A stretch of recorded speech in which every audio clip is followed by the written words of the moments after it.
નમસ્કાર દોસ્તો, શાંતિશ્રમ ન્યૂઝમાં આપનું સ્વાગત છે। બનાસકાંઠા એલસીબીએ પાલનપુર નજીકથી એક લક્ઝરી બસમાંથી મોટા પ્રમાણમાં વિદેશી દારૂનો જથ્થો ઝડપી પાડ્યો છે। આ કાર્યવાહીમાં 1957 બોટલો સાથે 2 બુટલેગરોની ધરપકડ કરવામાં આવી છે।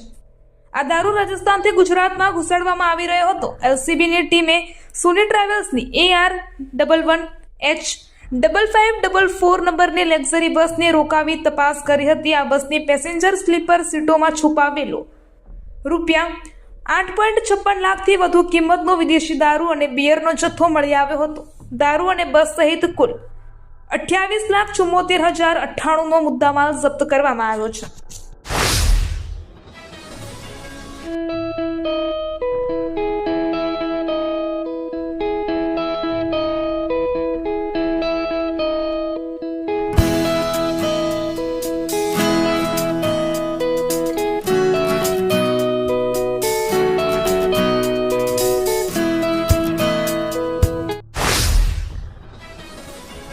જિલ્લા કલેક્ટર મિહિર પટેલની અધ્યક્ષતામાં પાલનપુર ખાતે જિલ્લા જળ અને સ્વચ્છતા એકમની સમીક્ષા બેઠક યોજાઈ હતી। આ બેઠકમાં ગ્રામ્ય પાણી પુરવઠા અને સ્વચ્છ ભારત મિશન અંતર્ગત કામગીરીની વિસ્તૃત સમીક્ષા કરવામાં આવી હતી। આ બેઠક દરમિયાન જિલ્લાની ગ્રામ્ય પાણી પુરવઠા યોજનાઓ, જળ સેવાની સમીક્ષા, પાણી પુરવઠા સંબંધિત ફરિયાદો અને તેના નિવારણ પર ચર્ચા કરવામાં આવી હતી। ગત બેઠકના નિર્ણયો અને કાર્યવાહી નોંધને પણ મંજૂરી આપવામાં આવી હતી। થરાદ તાલુકાના નાગલા પુલ પાસે એક યુવકે નર્મદા કેનાલમાં ઝંપલાવી આત્મહત્યા કરી લીધી છે। આ ઘટનાથી સમગ્ર વિસ્તારમાં શોકનો માહોલ છવાઈ ગયો છે। માહિતી મળતા જ થરાદ ફાયર બ્રિગેડની ટીમ તાત્કાલિક સ્થળ પર પહોંચી હતી અને કેનાલ કિનારેથી યુવકની બાઇક, મોબાઈલ ફોન અને ચપ્પલ મળી આવ્યા હતા, જેના આધારે આત્મહત્યાનું અનુમાન લગાવવામાં આવ્યું હતું। ભારત સરકાર દ્વારા હાથ ધરવામાં આવનારી રાષ્ટ્રીય વસ્તી ગણતરી 2027 અંતર્ગત બનાસકાંઠા જિલ્લામાં તૈયારીઓ શરૂ કરી દેવામાં આવી છે। જિલ્લા કલેક્ટર મિહિર પટેલના અધ્યક્ષસ્થાને કલેક્ટર કચેરી ખાતે યોજાયેલી બેઠકમાં આ પ્રક્રિયાને સુચારુ રીતે અમલમાં મૂકવા માટે ઉચ્ચ અધિકારીઓને જરૂરી માર્ગદર્શન આપવામાં આવ્યું હતું। આ રાષ્ટ્રીય કાર્ય અંતર્ગત જિલ્લામાં 17 મે 2026 થી લઈને 31 મે 2026 દરમિયાન નાગરિકો માટે સ્વગણતરીની વિશેષ સુવિધા ઉપલબ્ધ રહેશે। રાત બસ સ્ટેન્ડથી માર્કેટ યાર્ડ તરફ જતા માર્ગ પર આવેલી નરસિંહનગર પ્રાથમિક શાળા અને બારલી માતા મંદિર આસપાસની ગટર વારંવાર ઉભરાવાની સમસ્યાએ વિકરાળ સ્વરૂપ ધારણ કર્યું છે। આના કારણે સ્થાનિક વેપારીઓ, રહીશો અને વાહન ચાલકો ભારે મુશ્કેલીનો સામનો કરી રહ્યા છે।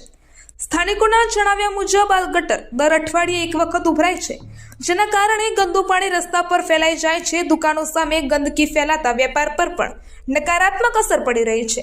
આ ઉપરાંત દુર્ગંધ અને ગંદકીના કારણે આરોગ્ય માટે પણ જોખમ ઊભું થયું છે।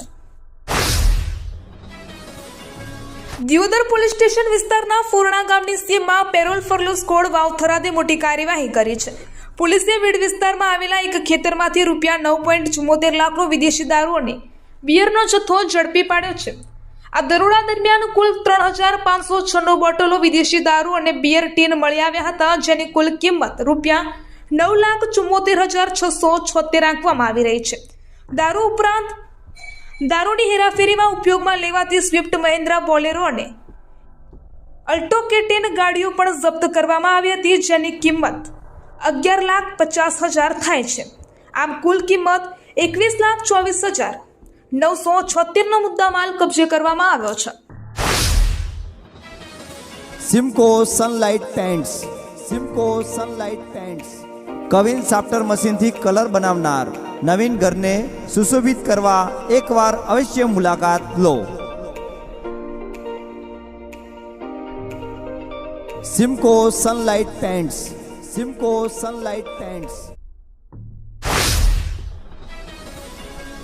બનાસકાંઠા જિલ્લાના ઓગળ તાલુકાના કાંકર ઇન્દ્રામણા ગ્રામ્ય સડક નિર્માણ કાર્ય પૂર્ણતાના આરે છે। આ માર્ગના ડામરકામ અને પિચિંગનું કાર્ય સુચારુ રીતે ચાલી રહ્યું છે, જેનાથી સ્થાનિક રાહદારીઓ અને ગ્રામજનોમાં સંતોષ જોવા મળી રહ્યો છે। માર્ગ અને મકાન પંચાયત વિભાગના જવાબદાર અધિકારીઓની દેખરેખ હેઠળ કોન્ટ્રાક્ટર દ્વારા આ કામગીરી ગુણવત્તાયુક્ત રીતે કરવામાં આવી રહી છે।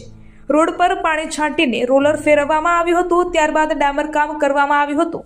જે મીડિયાના કેમેરામાં પણ કેદ થયું હતું. ધરણીધર તાલુકાના સણવાલથી વજિયાસરા રોડ પર એક ગમખ્વાર અકસ્માતમાં બાઇક સવાર યુવકનું મોત થયું છે. અજાણ્યા વાહન ચાલકે બાઇકને ટક્કર મારી ફરાર થઈ ગયો હતો. આ ઘટનામાં સણવાલ ગામના જયેશભાઈ અમરાભાઈ સુથારનું મૃત્યુ થયું છે. પ્રાપ્ત માહિતી અનુસાર જયેશભાઈ સુથાર પોતાના બાઇક પર સણવાલ વજિયાસરા રોડ પરથી પસાર થઈ રહ્યા હતા. તે સમયે કોઈ અજાણ્યા વાહને તેમને બાઇકને જોરદાર ટક્કર મારી હતી. આ ટક્કર એટલી પ્રચંડ હતી કે બાઇક અને જયેશભાઈ બંને રોડની બાજુમાં આવેલી ઊંડી અને કાંટાળી ઝાડીમાં ફંગોળાયા હતા.